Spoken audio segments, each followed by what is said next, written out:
Well, hello again.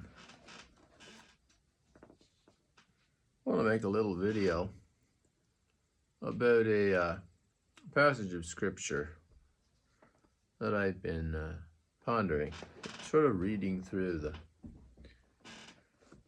the books of the Kings, and now I'm at my logging camp. I don't have my Protestant version of the Bible here, so I'm reading a passage from 4Kings. And 4Kings, beginning at verse 1. And it's a story of Eliseus, or Elisha. If you're more familiar, there was Elijah, and his successor was Elisha. And I did a video recently on Elijah. So this is Elijah's successor, Elisha, or Eliseus, or Eliseus, whoever I want to call it. Elisha is what I'm going to use, because that's what I'm assuming most people would be comfortable with. Chapter 8, verse 1. And Eliseus, or Elisha, spoke to the woman whose son he had restored to life, saying, Arise, and go thou and thy household, and sojourn wheresoever thou canst find. For the Lord hath called a famine, and it shall come upon the land 7 years. She arose, and did according to the word of the man of God, and going with her household, she sojourned in the land of the Philistines many days. For the Lord hath called a famine, and it shall come upon the land 7 years.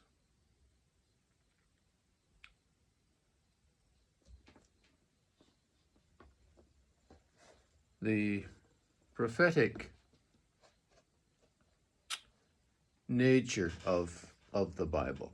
The scriptures are full of prophecies, and the story of the Shunammite woman, this woman of Shunem, a good woman,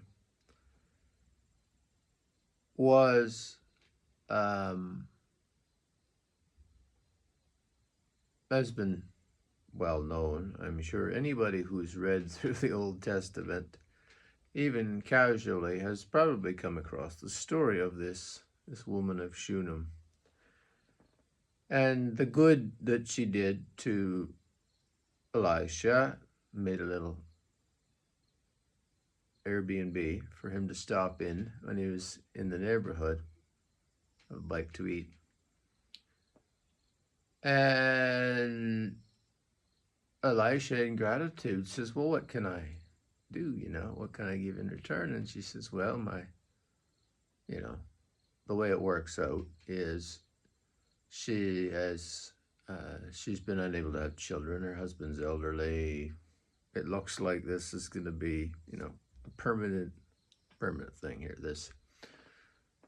this barrenness. And so, sure as the world, Elisha says, you will have a son.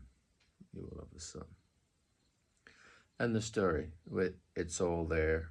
I'm not going to go through all of it, but sure enough, the son is born, grows up to be a lad. One day the boy goes out to the field to see his father. It's threshing time.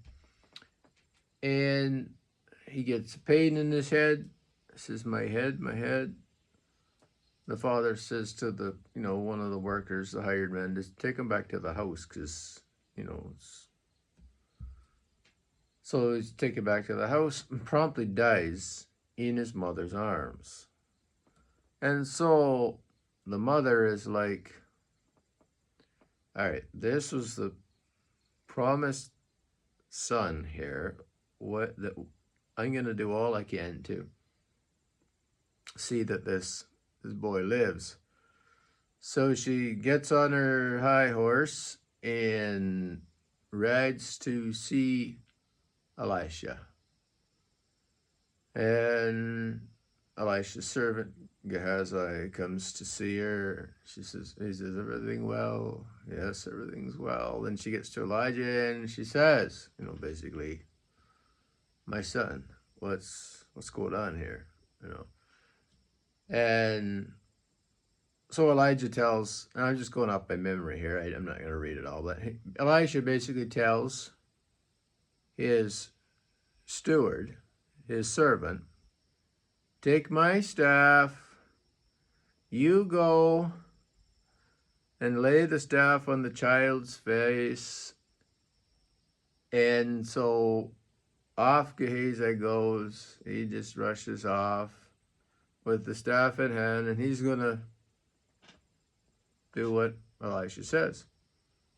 The woman doesn't go with him. She stays here and says, no, you have to come. You have to come. And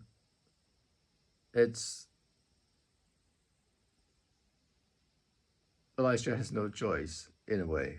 He goes along. So off they go. They're all going. As they're going, the Gehazi, Elisha's servant, comes back from his mission and he says, I failed. Essentially, the child is not arisen. I had your staff, I had, and no dice, like didn't work. So Elijah says, don't worry, I'm coming myself in the flesh. We'll solve this. So Elijah comes, he goes in to the child alone, shuts the door, prays, comes downstairs, walks to and fro, goes back in upstairs, lays himself down over the child, breathes into its face, and child comes to life. So St. Augustine, I don't know I couldn't find where it is, but there's a footnote in my Bible here. Say, this is my Catholic, just St. Benedict Press, published in association with 10 books, my, Holy the Bible, the Douay Rheims version. There's a footnote in the bottom that St. Augustine has taken this passage and he's drawn a comparison that the Shunammite woman and this whole story is in a mystical sense that the Shunammite woman is a type of the church, whether it be the Old Testament church or the New Testament church. You have Gehazi, Elisha's messenger, essentially, sent with his staff, which is mystically representative, as a type of the law of God, the law of Moses. Moses had this staff, which was significant all through the accounts of it. It symbolized God's power as exercised by Moses. It was his symbol of office, his authority. And it right from the time of the plagues in Egypt all the way right through. It was this rod, that Moses wielded was significant. So St. Augustine sort of makes this comparison. There's this sort of a mystical connection between the Shunammite woman, her son, and this we say dead in sins, of Gehazi coming, and he was unable, just by laying the staff upon the child, it wasn't sufficient to bring the child to life. Elijah had to go himself. He had to come, lay himself down for the child, and give of himself. And there's a little bit of almost Genesis, the breathing into the child. There's like God breathed into Adam and Eve, the breath of life. And so the child comes to life. So I thought that was kind of interesting that St. Augustine was drawing these lines, these little connecting threads between the Old Testament prophecies and the New, the Old Covenant and the New. Found it interesting. And then, so this woman and her son continue to be players in this prophetic drama that's going on here with Elisha. And so here we have in chapter 8 of 4Kings in the Catholic Bible. It's in the Protestant Bible. They just call it different. The books are differently named. It's just, it's like cutting a pie into 6 slices or cutting a pie into 4 slices. It's the same pie. So anyways. And Elisha spoke to the woman whose son he had restored to life, saying, Arise, and go thou in thy household, and sojourn wheresoever thou canst find, for the Lord hath called a famine, and it shall come upon the land 7 years. 7 years.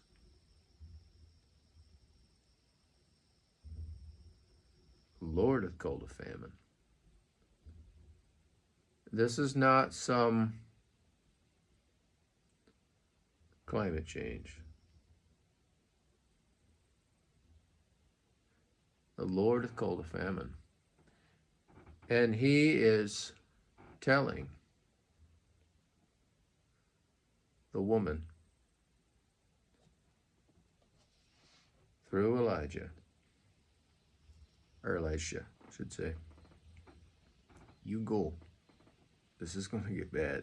Take your household. You need to go to a safe place. Hunker down. It's going to last 7 years, and you come back. And so I got thinking about that. And I think about the New Testament and the example of the Holy Family when the angel came to Joseph and said, hurry, you need to take Mary and the child Jesus, gather up what you can, you got to get out of here, let's go into Egypt, and you stay there. This will pass, but for right now, you got to get out of here because this is not going to be good. So Joseph gathers Mary, Jesus, traveling stuff, they hit the road and they're gone. They're in Egypt.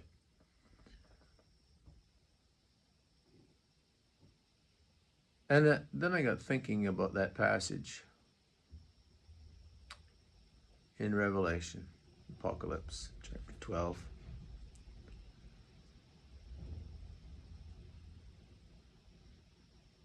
Where the woman flees into the wilderness to be safe. She's nourished there. It's a beautiful picture. All of these, how God, in each case, there's a woman and a child, her household. And then they flee the wilderness, away from the troubles. The troubles come. The woman and the child and the household are protected. The troubles pass, and they come back. It's a beautiful thing when you read through the Bible and you begin to see all these connections. And so I think there's a lot to be learned from Scripture. Verse 2, 4Kings 8, verse 2. And she arose and did according to the word of the man of God, and going with her household, she sojourned in the land of the Philistines many days.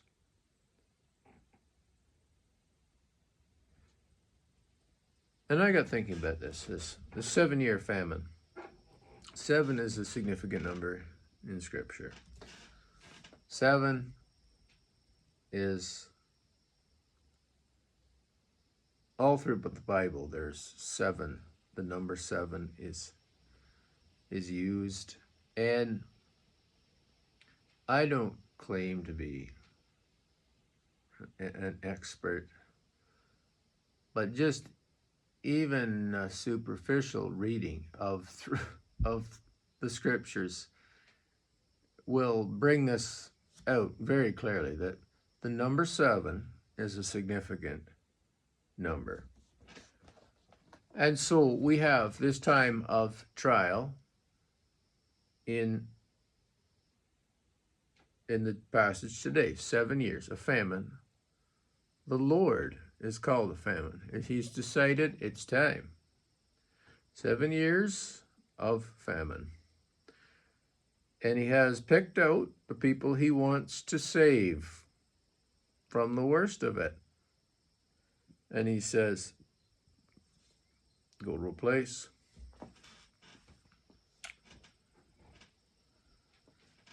And they do. And when you look at the Old Testament, you have to read it in light of the New. As a Christian, you have to read the Old Testament in light of the New and try to draw the lines, to try to draw the connections. It's Scripture as a whole. It's not little bits and pieces that are just like taking a half a dozen jigsaw puzzles and throwing them into a box and saying, you figured it out. No. The Scripture is got ultimately one author. There's threads, there's connections here. It's not a disjointed jigsaw puzzle. And so, where do we see in the New Testament a time of 7 years?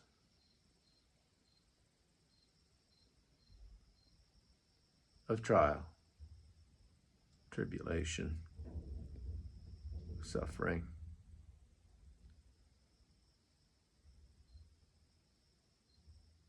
Famine. Well, of course, Book of Revelation.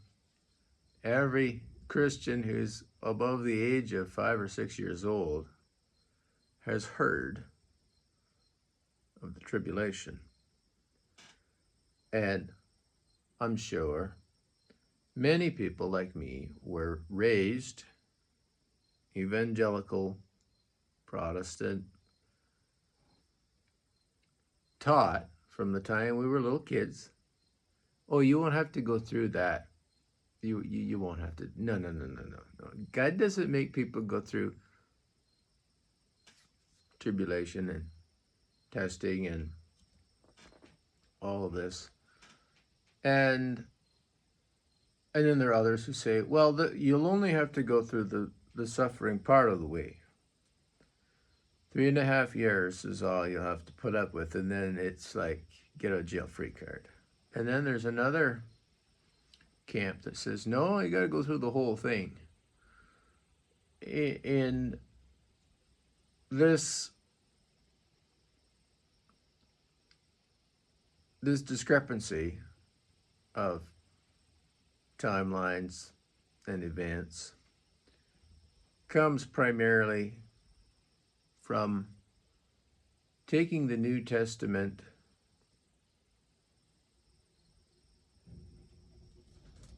particularly the book of the Apocalypse, book of Revelation, taking it as a standalone book, as a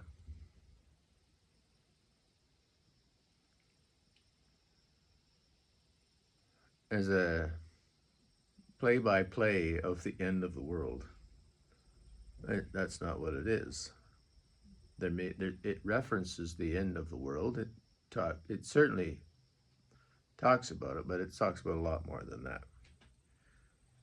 And so, in this passage I read here today, 4Kings chapter 8, God has called a famine on the land for 7 years, and there are places for the woman to go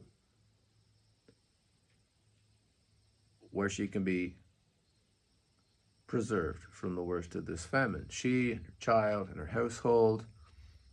So they go. And then they come back. So I wanted to put a little bit of a spin on this and look at the current situation in the world today. I'm not saying that the world is in the Great Tribulation at the present moment. I'm not saying that. No. I'm not God. I don't see everything that goes on in the physical realm, in the spiritual realm. I don't know. Perhaps we may be slowly slipping into that time period like a frog in boiling water. Maybe. I don't know. But if we look at the world today, all around us, and for the last 2 or 3 generations, really, we see the church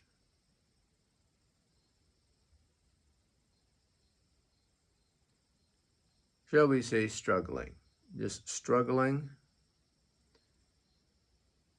And you could almost think of the church as Israel. This is not going to be popular with Protestants, particularly of a certain theological strain, very popular in the last few decades. But the church is the new Israel. We have in our passage before us here the story of Elisha and the Shunammite woman. In Old Testament Israel, not Judah, Israel, and we have in the New Testament,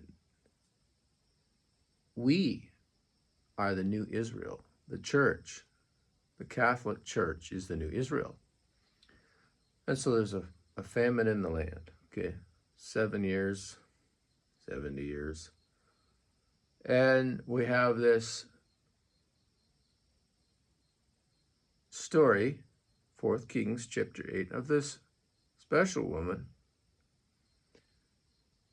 that God picked out, a special household, a certain number of people amongst all the other people in Israel. There was one small household that he wanted to preserve from the famine that was going to be engulfing the land. And he prepared them. He got them ready to go, and they went. And it says they went to live in the land of the Philistines. 7 years, then they came back. So I'm thinking about this 7 years time. Let's just say it's not a literal 7 years in our current understanding. Right now, let's say it's the 7 years. This just means that there is a time appointed by God for a famine in the land. A famine in the land. You could call that a theological famine, a spiritual famine. Not necessarily a physical famine. It could be spiritual. It could be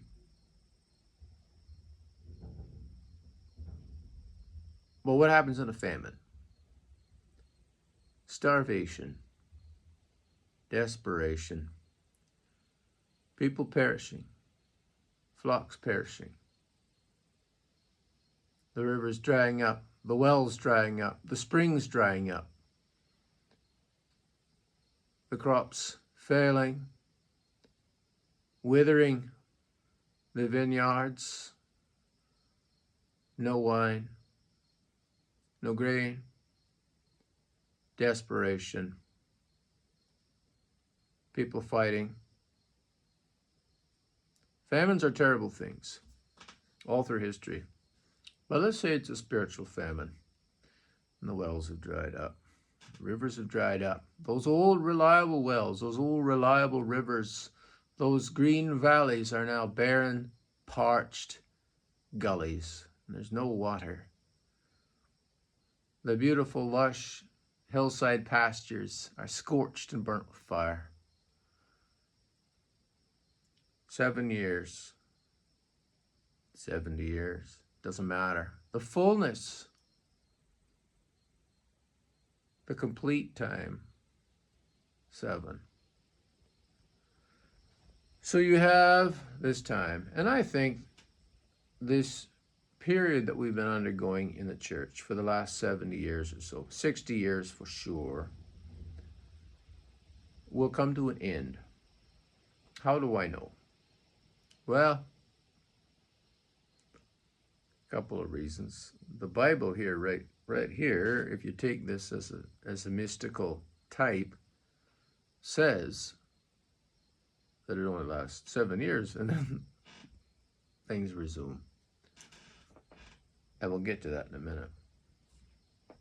We also have the prophecies of Our Lady of Fatima. In the end, my Immaculate Heart will triumph. The Holy Father will. It's well known. So we have this situation at the present moment when there seems to be a small chosen out remnant of people who have been set apart, kind of called forth from the body of Israel to be a remnant, separate, to hold on and to preserve what they have, their lives, their households. They lose a lot though, because the next verse, verse 3, the woman and her child and her household and the whole entourage, they come back after the famine is concluded. They can return to the land safely. And when the 7 years were ended, this is verse 3, 4Kings 8, verse 3, and when the 7 years were ended, the woman returned out of the land of the Philistines, and she went forth to speak to the king for her house, for her lands. She couldn't just walk in and take them. She had to speak to the king, king of Israel. And the king talked with Gehazi, the servant of the man of God, saying, "Tell me all the great things that Eliseus hath done."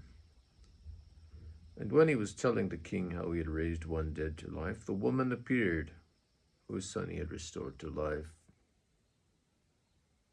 That's amazing. Just reading that verse there now, it just hit me. Here's the king talking with Gehazi, Elisha's, the prophet's servant. And Gehazi is going through the list of Elisha's miracles, essentially.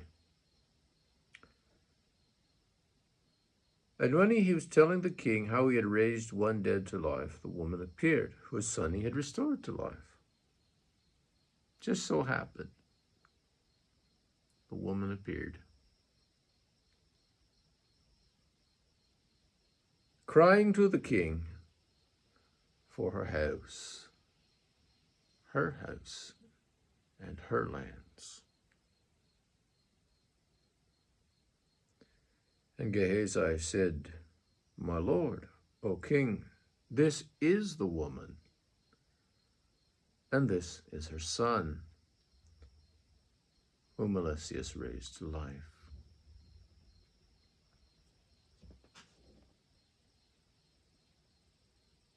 And the king asked the woman, and she told him. She confirmed all this. And the king appointed her an eunuch, saying, Restore her all that is hers, and all the revenues of the lands from the day that she left the land to this present.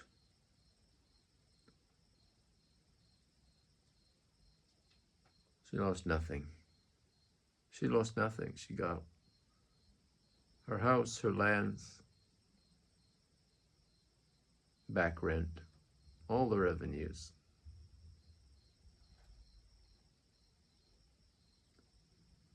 So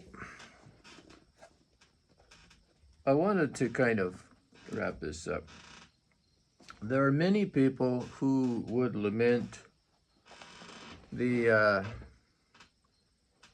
crisis in the church, who would lament this time of famine, spiritual famine, a desert, a drought, a time of when things seem to be turning into something of a wasteland, spiritual wasteland in the world, in the church. Since the close of Vatican II, I just read the other day I didn't read, I saw on global TV, like at one of our major news networks, channels here in where I live, we have like CBC, CTV, and Global, and there's like local stations, but so Global News had a thing that in Quebec there was 10 Catholic parishes that they weren't going to be having any public services for, maybe till the fall time, because there just wasn't any priests, in Quebec, like Catholic Quebec. There's no vocations. There's no vocations. The average ages of the priests are, 70 to 80 years old, and nobody's signing up. Just a crisis of vocations. The replacement rate is far below what's necessary, same with our birth rate, but that's another video. So they're importing all kinds of missionary priests from South America and Africa, and that's fine, but that's not the way the church is supposed to run. That's not the way. They should be in Africa, evangelizing Africa. The South American priest should be in South America, evangelizing South America. The North American priest should be in North America, evangelizing North America. That's the way it should work.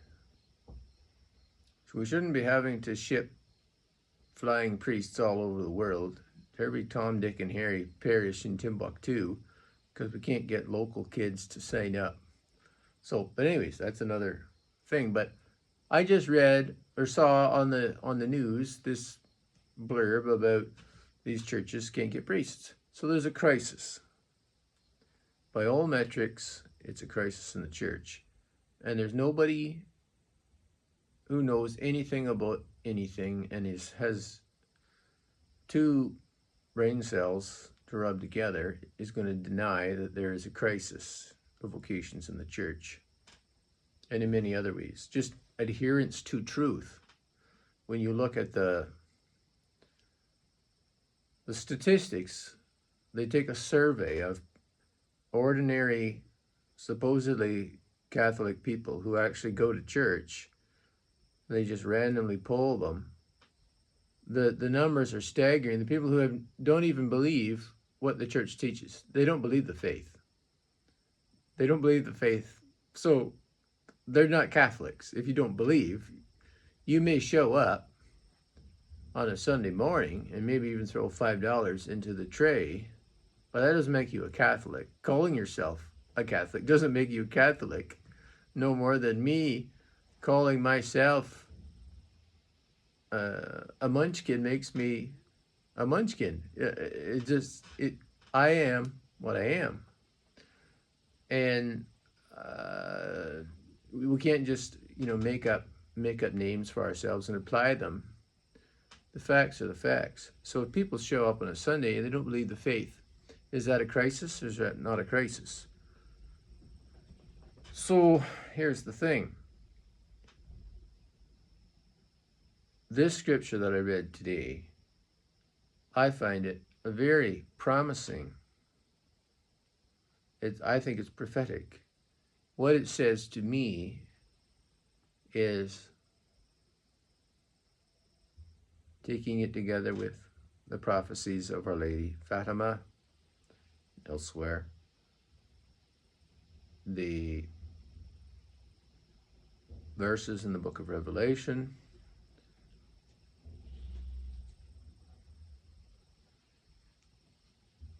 there is nothing going to be lost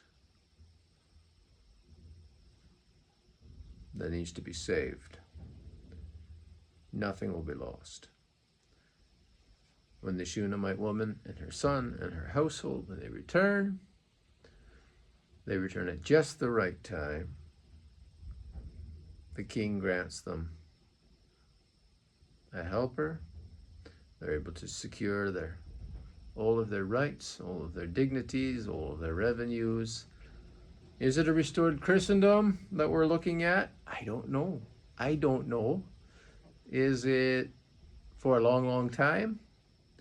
Is it for a short while? We don't know. But rest assured, God sets things right. When the testing is over and that family returns, it's all sorted out. He keeps an account. He knows. He's got people who know stuff. And so I would just encourage anybody who maybe feels like they're forced to flee into the land of the Philistines and they're just kind of camping out and they're just not, it's not their home. They feel like they've been cast out and they feel like they've had to flee from destruction. I think there's maybe a lot of people who kind of feel that way in areas where they've been persecuted by higher-ups, where they've had things that they've tried to do for their family be undone by other people, the decisions made by other people who seem to be completely oblivious to these things and have an agenda of their own. So I think we need to take heart and we need to look at the Bible for examples of situations where God allows a time of trouble to teach people then, people now. Here I am, 3,000 years later, after this happened. Here I am reading about this Shunammite woman and her son and this famine. So, yeah, I think there's a lot to be said for reading carefully through the Old Testament prophets.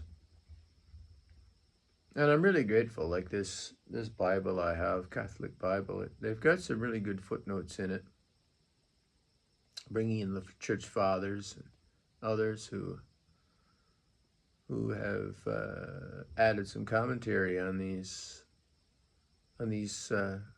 situations, and I think it's worth pondering them. I take encouragement from it anyways. So here's to a better and brighter restoration of all things Christ. Take care.